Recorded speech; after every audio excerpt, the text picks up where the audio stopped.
morning I had a meeting with Spotify for for potential new partnerships. Awesome. And I was sure that they know the basketballs and how the works, the basketball works, etc. And they didn't know anything. So right. I had to explain how we work. Now you just do it again. Yeah, exactly. No, it's absolutely important because basketball obviously is not soccer, so it's not so popular. Yeah. In Italy, it's the second sport. I don't know in Europe, but I think that is the second, third sport.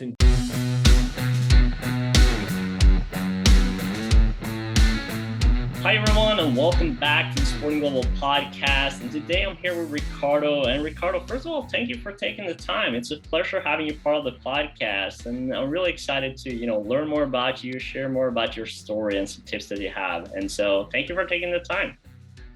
Thank you to you, Alan. I'm very happy and glad to be here today. So thank you and congrats for this format because it's a winning format, absolutely. So thank you, I appreciate that. Today. Well, I think first and foremost, though, for people that are coming in here, obviously, I think people already kind of know that you're into the basketball world, and I wanted to start off a little bit how, I guess in yourselves, how did your journey in the sport industry begin, and I guess where did the passion and love for basketball come up? Yeah. So basically, I'm starting my career, as a former basketball player. Right. Because I played basketball for 20 years, around Italy. So I traveled around Italy from when I was 14, and I played in different parts of the Italy and different tires. Right. This part of my life, the sport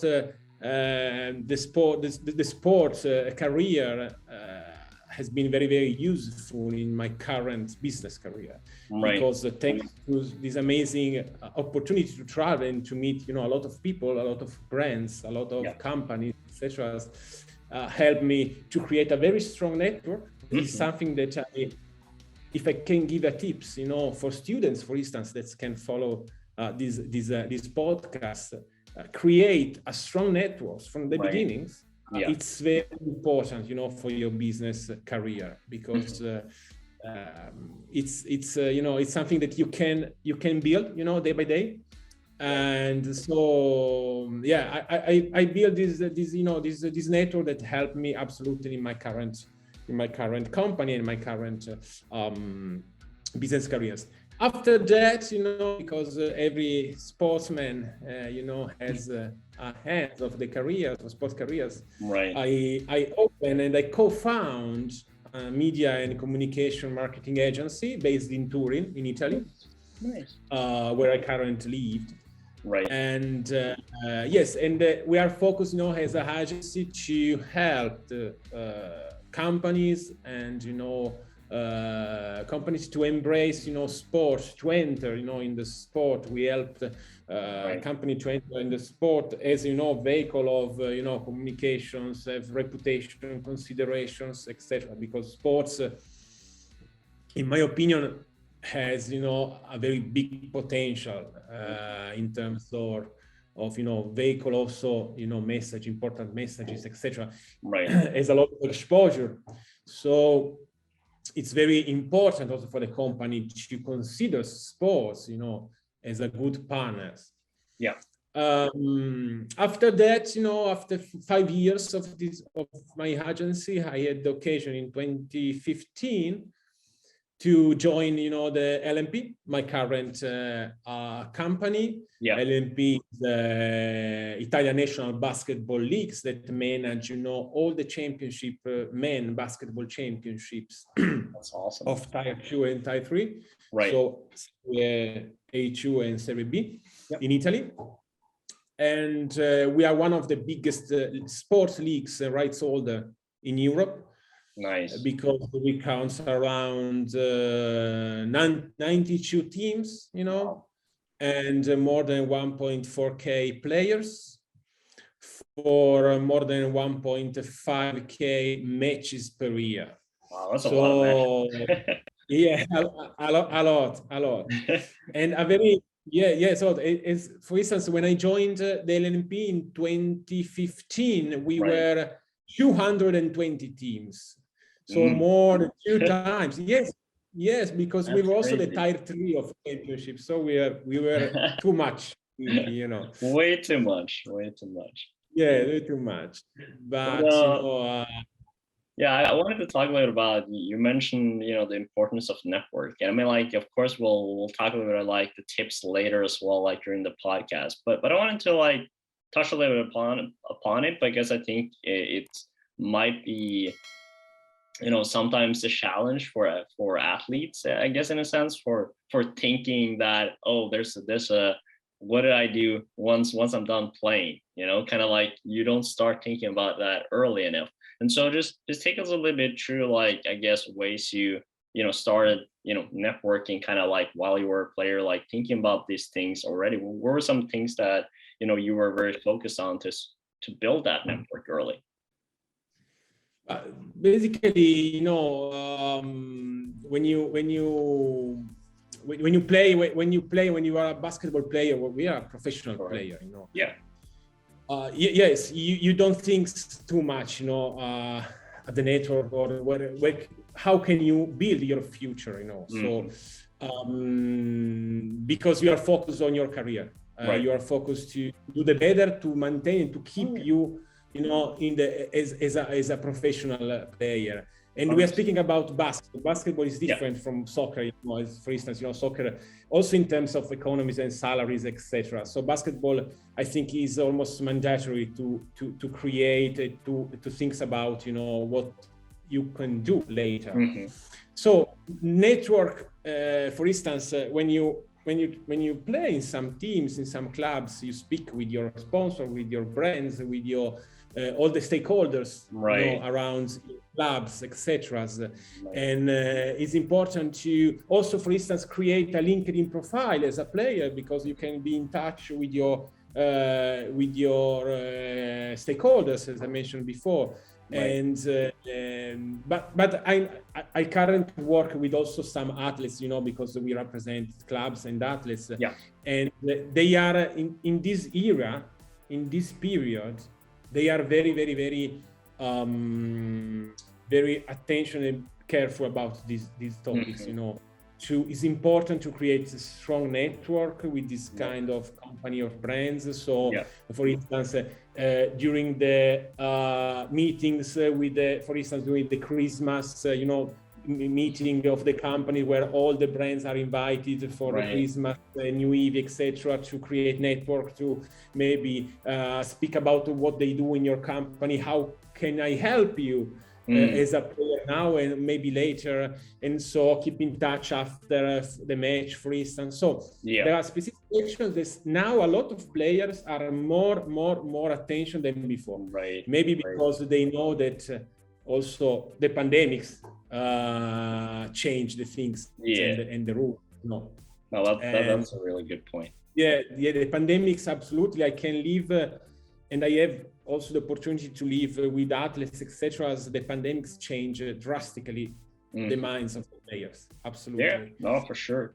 And I'm glad that they kind of like, I guess, open their eyes a little bit. And of course, I guess, it's a very critical part and also a very important part of your story. And I wanted to speed up a little bit, I guess, in a sense, to, your current role, obviously, with the LNP, and obviously you're the partnership and rights manager, but also head of OTT, which you mentioned. And first and foremost, like, I wanted to talk a little bit about what are some of your, key responsibilities and tasks that you have there. Just lay out a little bit for people. Obviously, you're in charge of a lot of different things here. So people need to kind of like, okay, what is all of this going on, and then break it down a little bit for us. Yes, basically because when you work in a sport business, it's a very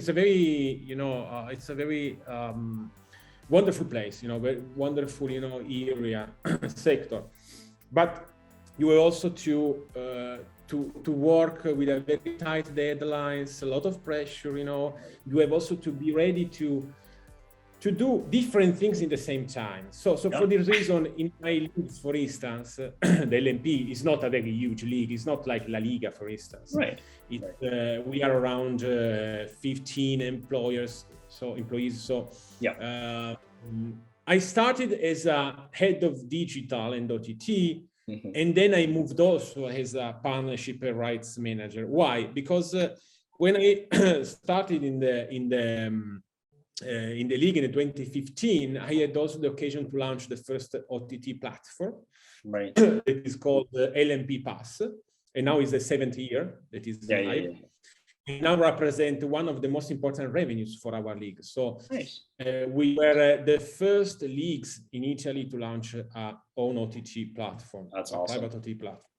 Then also there was, because the leagues changed from 2015, the request to sell the rights. So I had, for the reason I create also, it's important to have a network.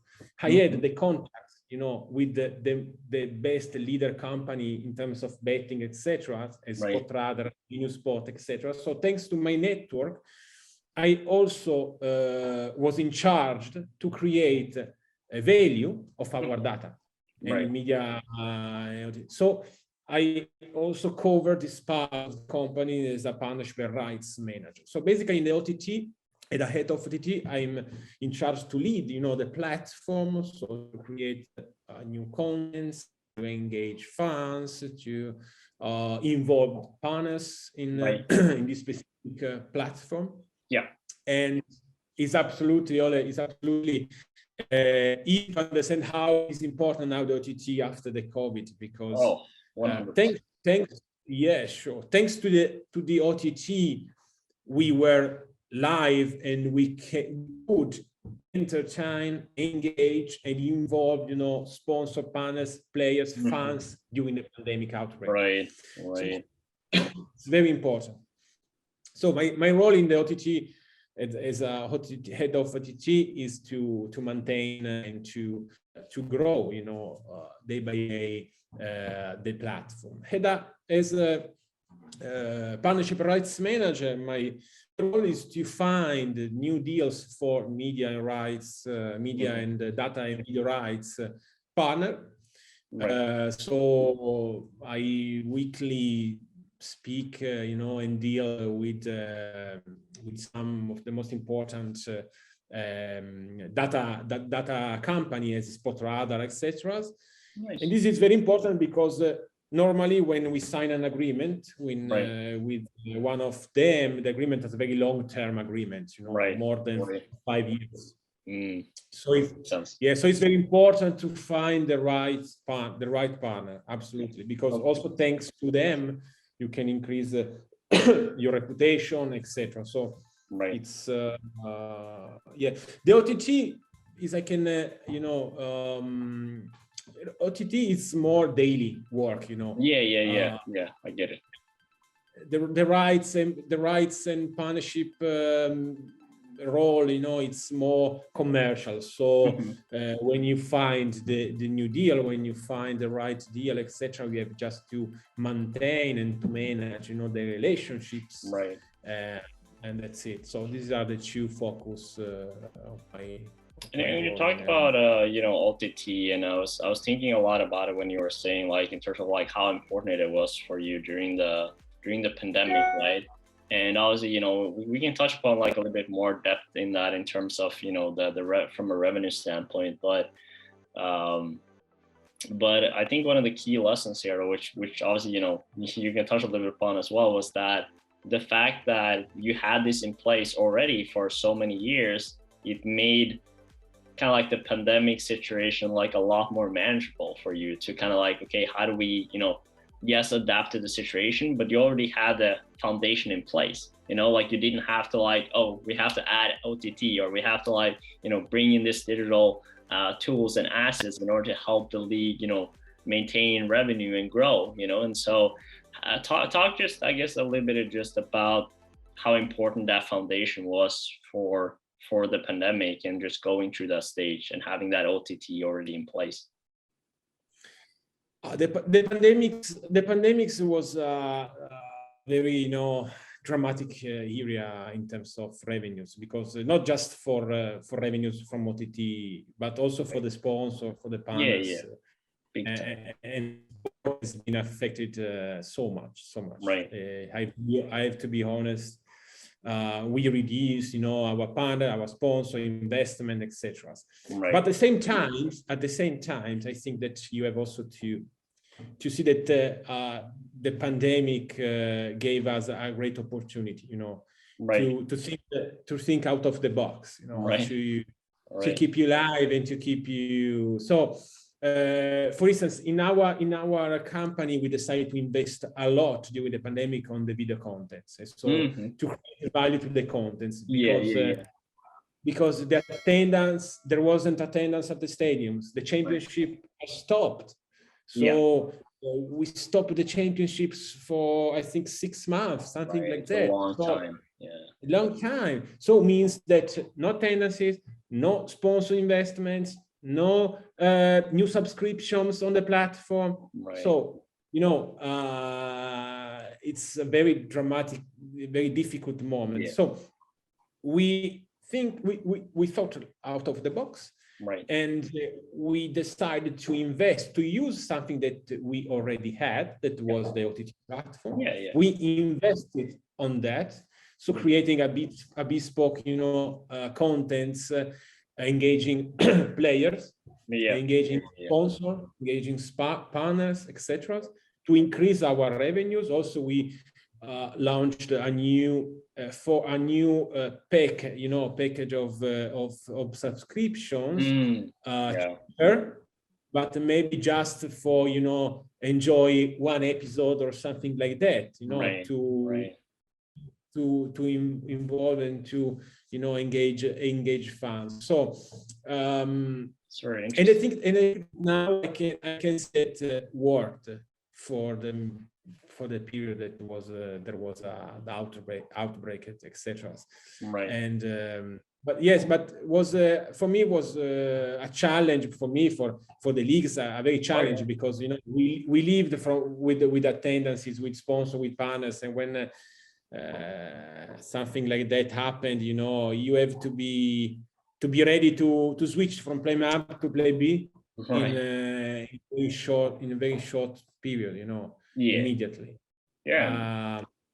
What you have to do. So, challenge. Yes, and if you can I can give you a tips, go for it. Yes, it is absolutely important, is the digital presence. Now, more than before, after the pandemics, it's very, very important to have digital skills for every kind of sector, if you are partnership rights, if you are legal, if you are marketing, etc. Digital skills and digital presence of the company is absolutely something that will be more and more important in the future, etc. So. And I think it's a very, important skill, for the new students and the new professionals out there. Kind of like, of course, like having that skill, but also being present, like being active online as well, and showcasing kind of like, what they can do and be active, because I mean, like, there's a lot of smart people out there, but if nobody sees it, it's really hard, so it's important to like put yourself out there. And I guess like, with the importance of social media and digital media and this kind of element, it gives that, extra boost and opportunity to really, stand out and put down the effort. I wanted to go back a little bit to, I guess, the structure of like the basketball league, the LNP, and sort of like how things work, because I think for those that are like a little bit unaware, obviously, for those that are into basketball, obviously they're maybe a little bit more familiar. I guess more probably familiar with like NBA and stuff like that. And I guess things are working a little bit different in Europe. So in that sense too, just I wanted to, like just give us more insight about, obviously you mentioned like 90 teams, 1,400 players, a lot of games, a lot of games. But talk a little bit about, the structure in the Italian basketball league, and how does it operate? Like, what are some of the key, points that people need to know about? Yeah, it's an interesting question. It's very fun, because this morning I had a meeting with Spotify for for potential new partnerships. Awesome. And I was sure that they know the basketballs and how the wars, the basketball wars, etc. And they didn't know anything. So right. I had to explain how we work, etc. Now you just do it again. Yeah, exactly. No, it's absolutely important because basketball obviously is not soccer, so it's not so popular. Yeah. In Italy, it's the second sport. I don't know in Europe, but I think that is the second, third sport in terms of, popularity. By the way, LNP manage, all the main championships of Serie A2, so the second tier and third. In Italy. So we have around 28 teams in the second tier 2, right, and 64 in the tier 3. And divided. We manage, with in partners very close to the federation, all the rules of the championships, of the playoff, because there is a normal championship, and after that. It's different from the soccer because after the regular seasons, there is a playoff and play out. So the playoff is the post-season moment of the championship where who wins the playoffs go to the A1 or go down in the B series, etc. So we start normally in the first week of October and we end the championships around end of June.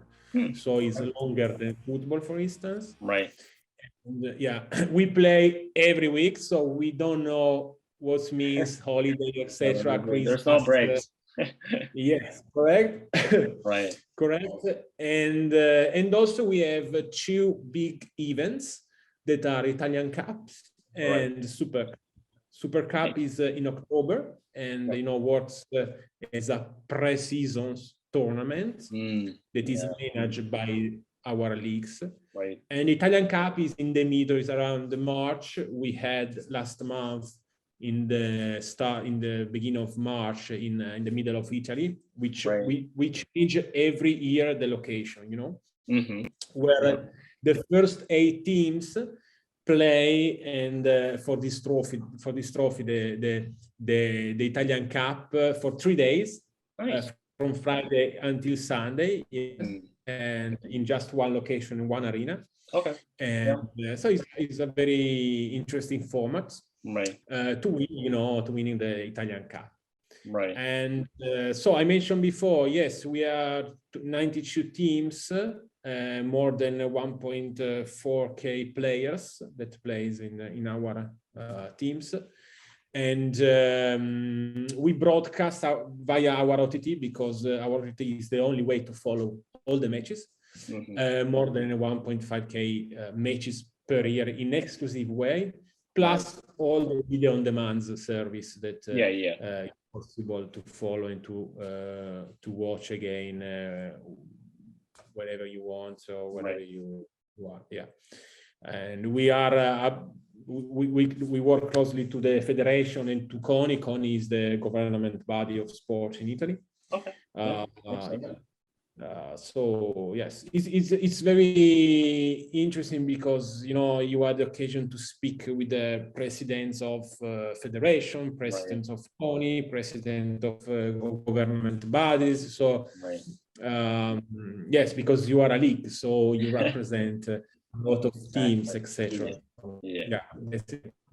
No, it makes a lot of sense. I wanted to go a little bit back into your background because we have to talk a little about that you did your executive MBA in sport management from Real Madrid Graduate School, and obviously talk a little bit about your experience and some of the key lessons that the program gave you that obviously you're taking with you into your current role. Like, just tell us a little bit about that experience and I guess like some key lessons you learned along the way.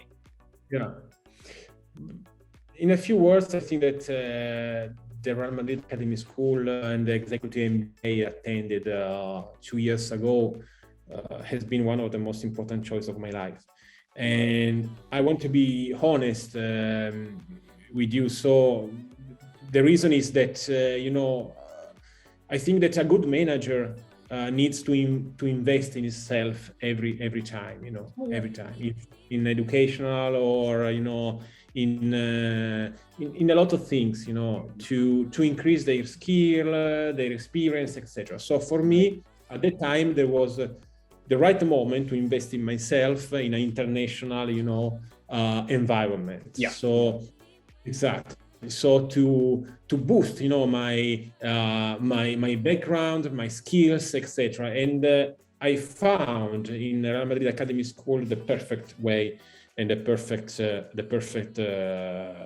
solutions, because the executive MBA helped me to understand better, what's mean to work and to live. First of all, in an international environment, Right. Yeah. So when you work and when you study, when you speak, when you do something in Real Madrid, your fans, your fans is the world.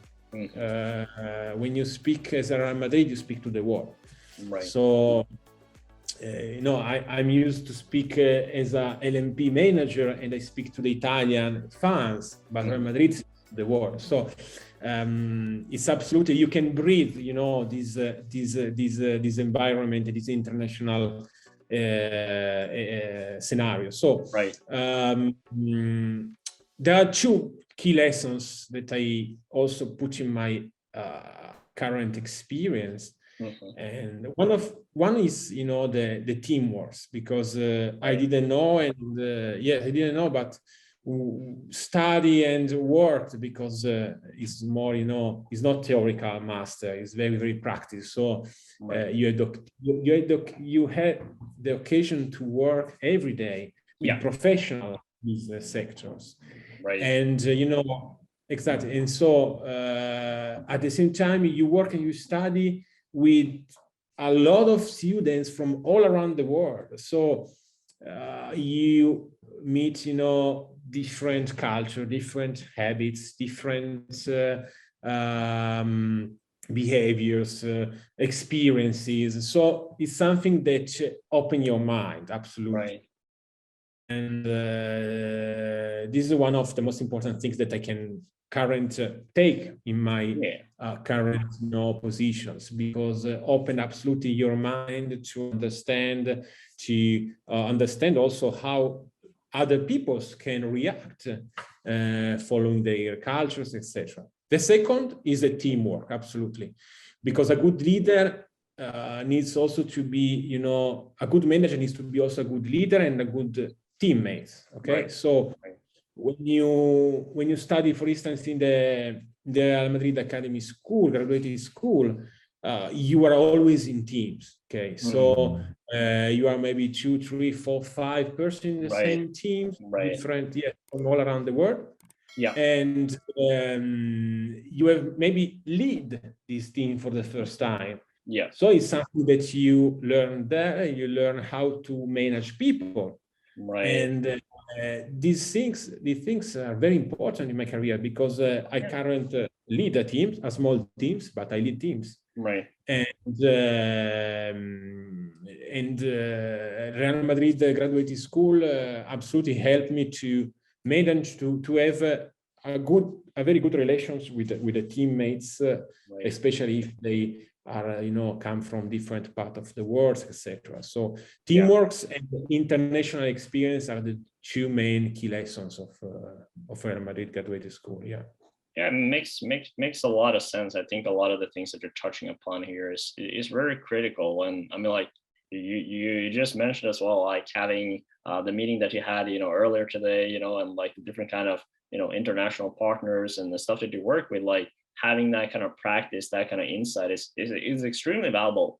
The other thing that I think that it's very key as well is that you're talking about like the non-stop learning, like you never stop, learning, trying to educate yourself, trying to like put yourself forward. And I think, sometimes, and I probably was in that position too, a lot with a lot of young people, is that you think you kind of like, oh, I know everything, once you did your master or, bachelor, you're kind of like, oh, I know everything. Now I can, get whatever job that I want. But that's not the case. You got to build your way up, and you got to take your time, Also for Link, also for link, to the first things that I mentioned at the beginning, remember the networking.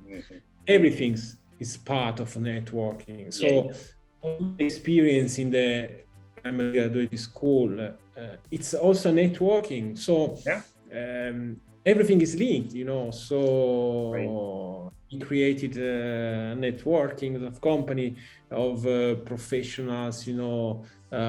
We had also the occasion during I don't know if you know how works the masters, in the year, but there is a specific week called Semana Blanca, that is a white week, when you had the occasion to meet, professional players, professional, tennis player, professional, very important figure of sports. For instance, we had the occasion to have a call with, a call because it was during the pandemic. So yes, during the normal like a digital meeting.